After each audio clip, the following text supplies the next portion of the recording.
আউলি কেরাম ইন্তেকালের পরে তাদের ক্ষমতা বেড়ে যায়। ক্ষমতা কি বেড়ে যায়? কমপক্ষে 70 গুণ ওলি আল্লাহদের ক্ষমতা বেড়ে যায়।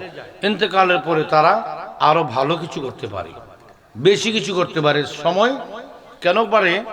দুনিয়াতে থাকতে তাদের রাজনৈতিক জীবন থাকে, সামাজিক জীবন থাকে, পারিবারিক জীবন থাকে, অর্থনৈতিক ঝামেলা থাকে, ছেলে মেয়ের আত্মীয় স্বজনের ব্যালেন্স করা লাগে। তাদের কবরে যাওয়ার পরে এগুলা ব্যালেন্স করতে হয় না। কথা কি বুঝতে পারছেন?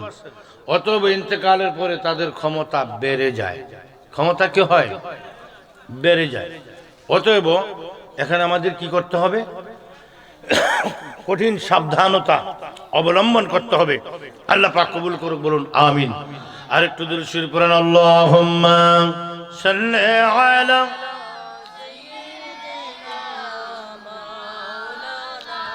মুহাম্মাদ ওয়া আলা আলি সাইয়্যিদিনা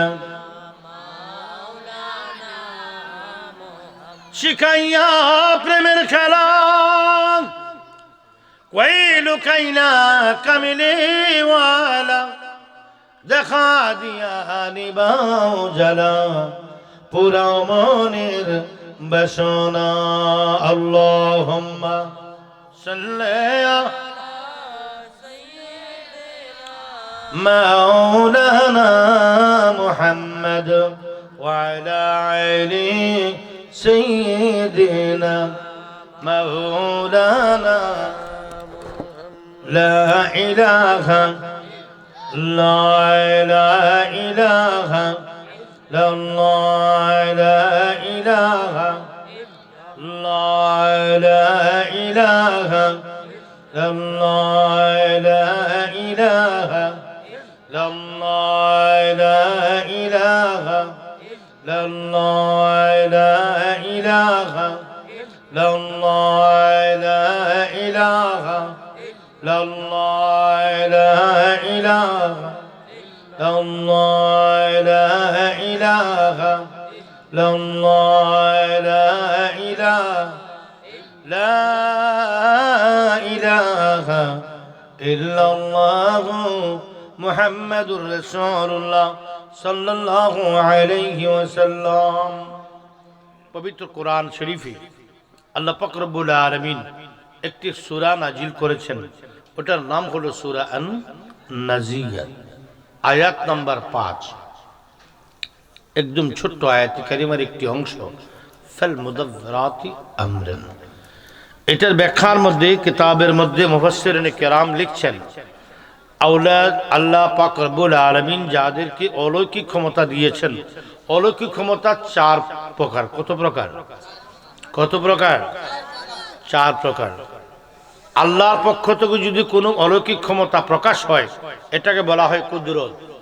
কি বলা হয়? নবীর পক্ষ থেকে যদি কোনো অলৌকিক ক্ষমতা প্রকাশ হয়, এটাকে বলা হয় মুজিজা। ওলির পক্ষ থেকে যদি কোনো অলৌকিক ক্ষমতা প্রকাশ হয়, এটাকে বলা হয় কারামত।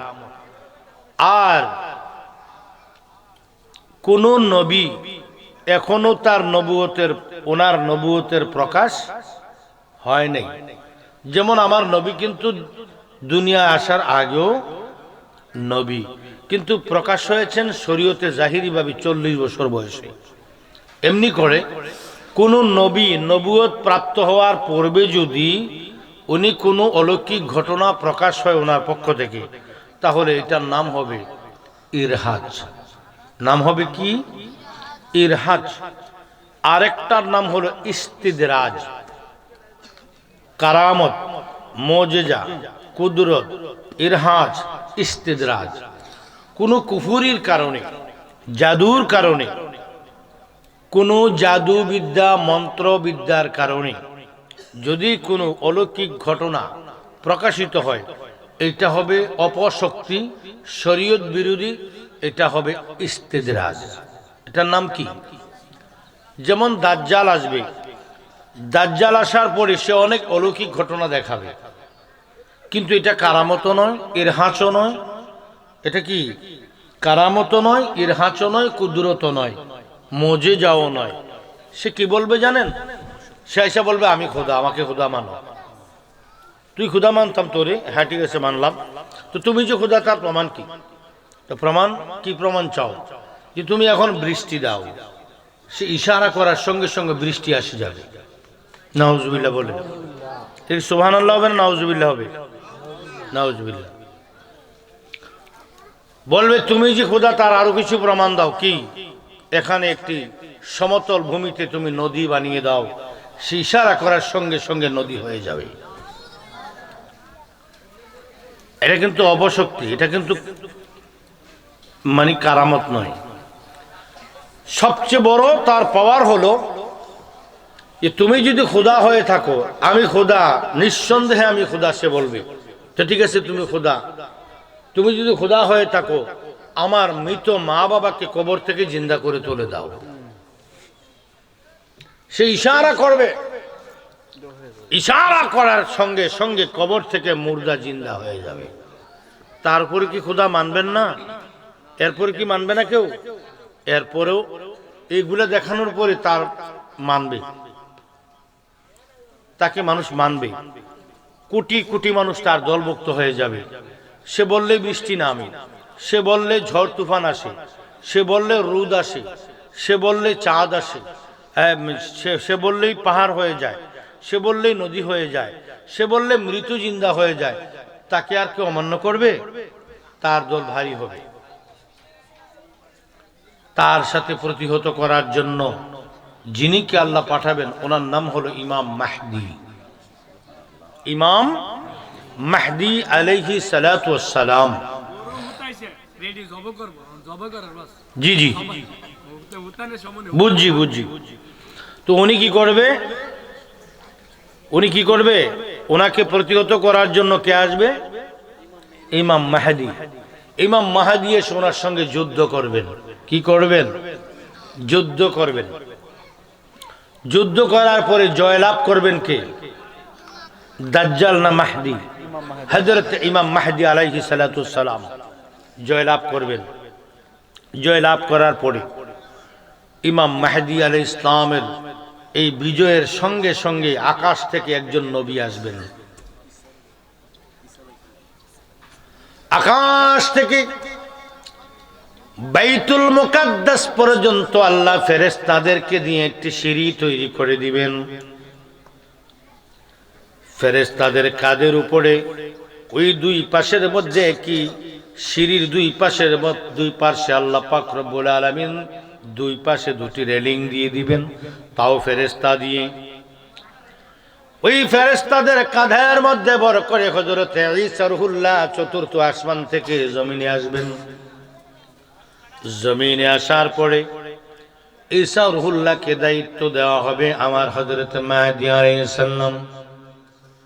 ঈসা নবীকে দায়িত্ব দিয়ে চলে যাবেন। ঈসা রূহুল্লাহ এই সারা পৃথিবী শাসন করবেন 40 বছর। কত বছর? 40 বছর এই পৃথিবীকে শাসন করবেন। তিনি বিয়ে করবেন, তিনি সন্তান হবে, তিনি সংসার হবে, সন্তান হবে, তারপর তিনি ইন্তেকাল করবেন।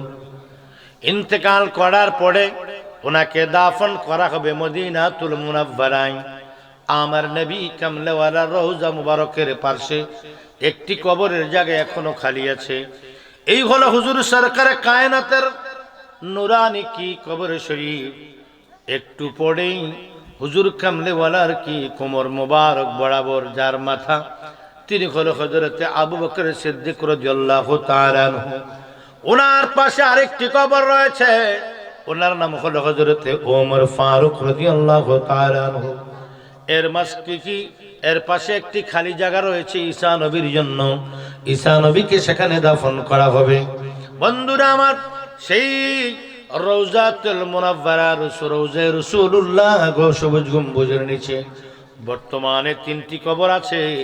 ওই 3টি কবরের সঙ্গে আরেকটি কবর সংযোগ হয়ে 4টি কবর হবে। কয়টি?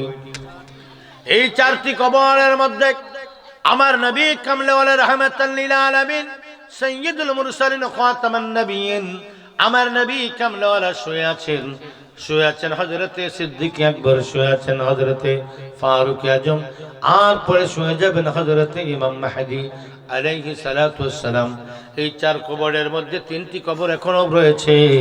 যেই কবরের মধ্যে প্রথম কবরের মধ্যে শুয়ে আছেন আমার নবী রাহমাতাল লিল আলামিন, রাহমাতাল লিল শুয়ে আছেন। উনি আছেন কিনা, আছেন কিনা বলুন, আছেন। শুনেন কিনা, দেখেন কিনা? কথা, আমার নবী সালাম দিলে এখনো সালামের জবাব দিতে পারেন। রওজা মুনাওয়ার থেকে, রওজা আনোয়ার থেকে আল্লাহর নবী কামলুল রাহমাতুল লিল আলামিন, আমার নবী কামলুল্লাহ সরাসরি কথা বলতে পারেন। বন্ধুরা আমার গভীর মনোযোগ। আল্লাহর ওলির শান বলতে গিয়ে এই কথাগুলো বলার কারণ কি আমি একটু পরেই বুঝবেন, ধারাবাহিকভাবে সেই কথার মধ্যে আসছি। বন্ধুরা আমার মনোযোগ। আমার ইমাম হুসাইনের শহীদ মুবারকের পরে হযরত ইমাম হুসাইনের শাহাদাত মুবারকের পরে কারবালার জমিনে হযরত ইমাম জয়নাল আবেদিনকে যখন বন্দী করা হয়, বন্দী করার পরে দামেস্কে নিয়ে যাওয়া হয়। দামেস্কের মসজিদের মধ্যে পরবর্তী কি 1 সপ্তাহ পর্যন্ত তিনিকে বন্দী করে রাখা হয়। বন্দী করে রাখার পরে সেখান থেকে 1 সপ্তাহ পরে বশির বিন নোমানকে দিয়ে তাদেরকে মদিনায় পাঠানো হয়।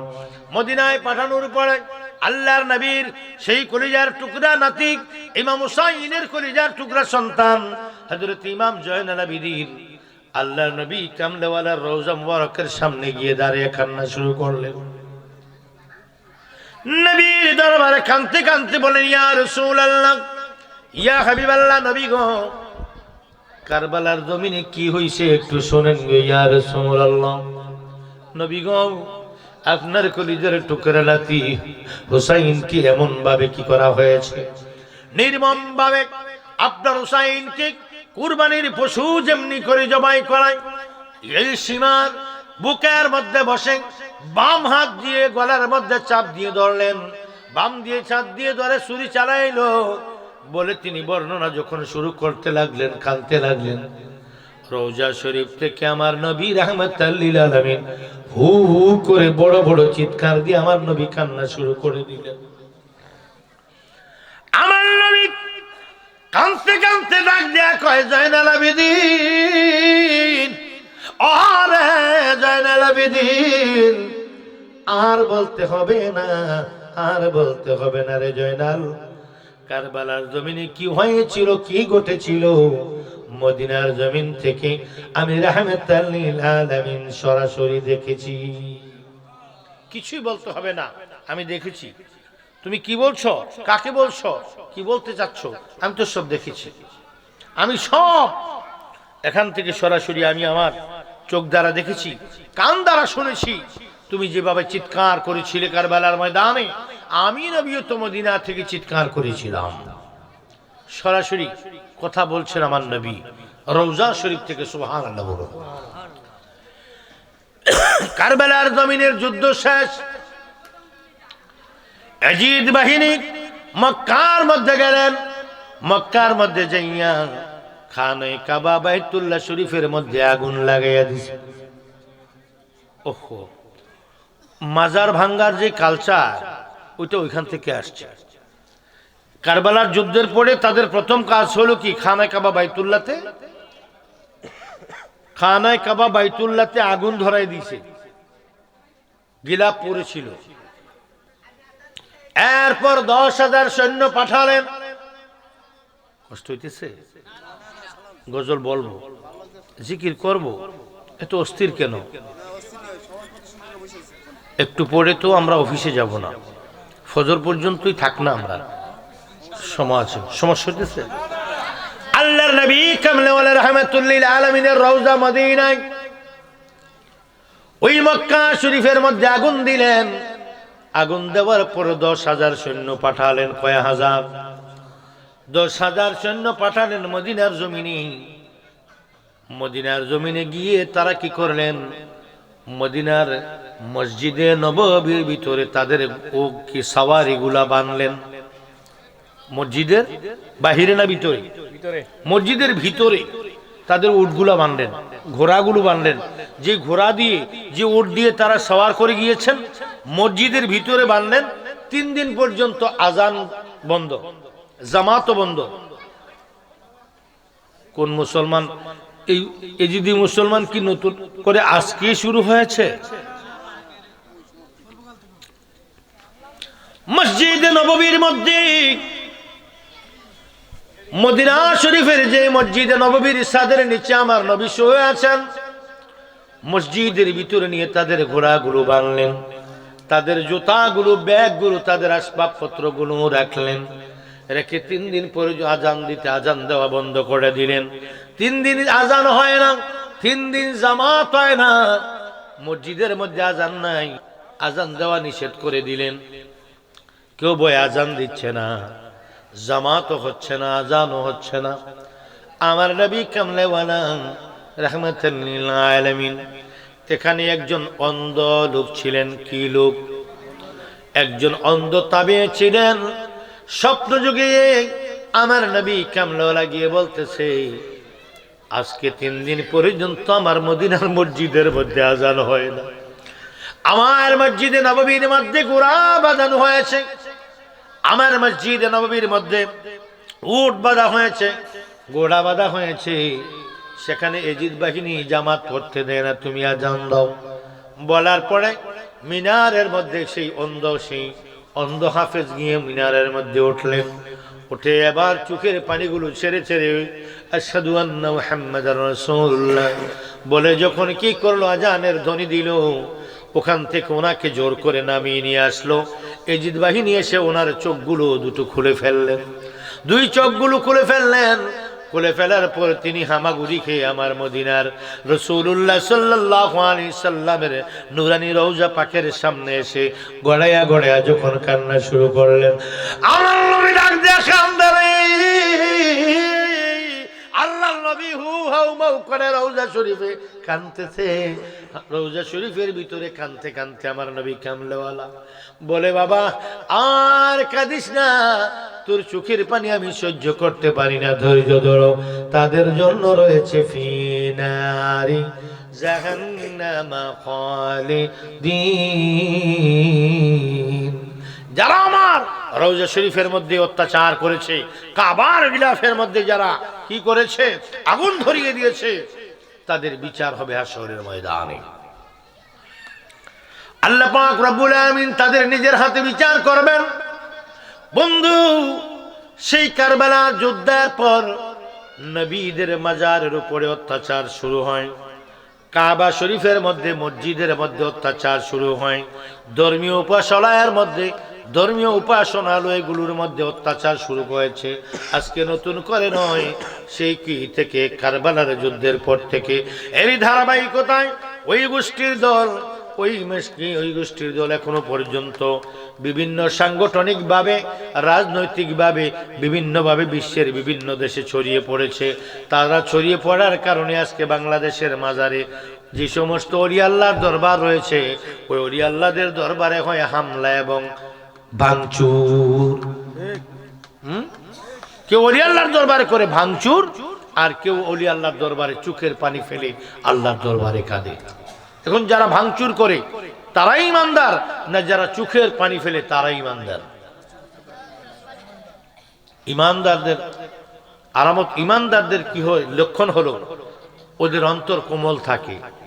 ইমানদারদের আরেকটি পরিচয় হলো সুফি। নাম কি? ইমানদারদের আরেকটি পরিচয় হলো সুফি, যেটা আসছে আহলে সুফা থেকে। আহলে সুফা কারা? আমার নবীর রওজা পাকের সামনে একটি ব্যারিকেড দেওয়া আছে পিতল দিয়ে, একটু উঁচা জায়গা আছে, একটু পিতল দিয়ে স্টেজের মতো একটু উঁচা জায়গা, ওইটার মধ্যে 70 জন সাহাবী ছিল। ওরা বসে বসে গল্প করত, দয়াল নবীর সৃষ্টির রহস্যের হাকিকত নিয়ে তারা কি করত, গবেষণা করত। ওদের নাম ছিল আহলে সুফা। সুবহানাল্লাহ বলুন। ওরা ছিল সুফি। ইহদিনাস সিরাতাল মুস্তাকিম কারা? যারা সুফি তারা। সুবহানাল্লাহ বলুন। এখন এই আলোচনা আমার কেউ লুট দিতে পারবে না, বুঝবে না। এই হাকিকত কেউ লুট দিতে পারবে না, বুঝবে না। সরল সহজ কিছু কারামত বলে আমি আপনাদের থেকে দোয়া নিয়ে চলে যাব, আল্লাহ যেন কবুল করে, বলুন আমিন। আর একটু বলুন আমিন। চলুন আমরা একটু সামান্য কিছুক্ষণ আল্লাহ জিকির করি।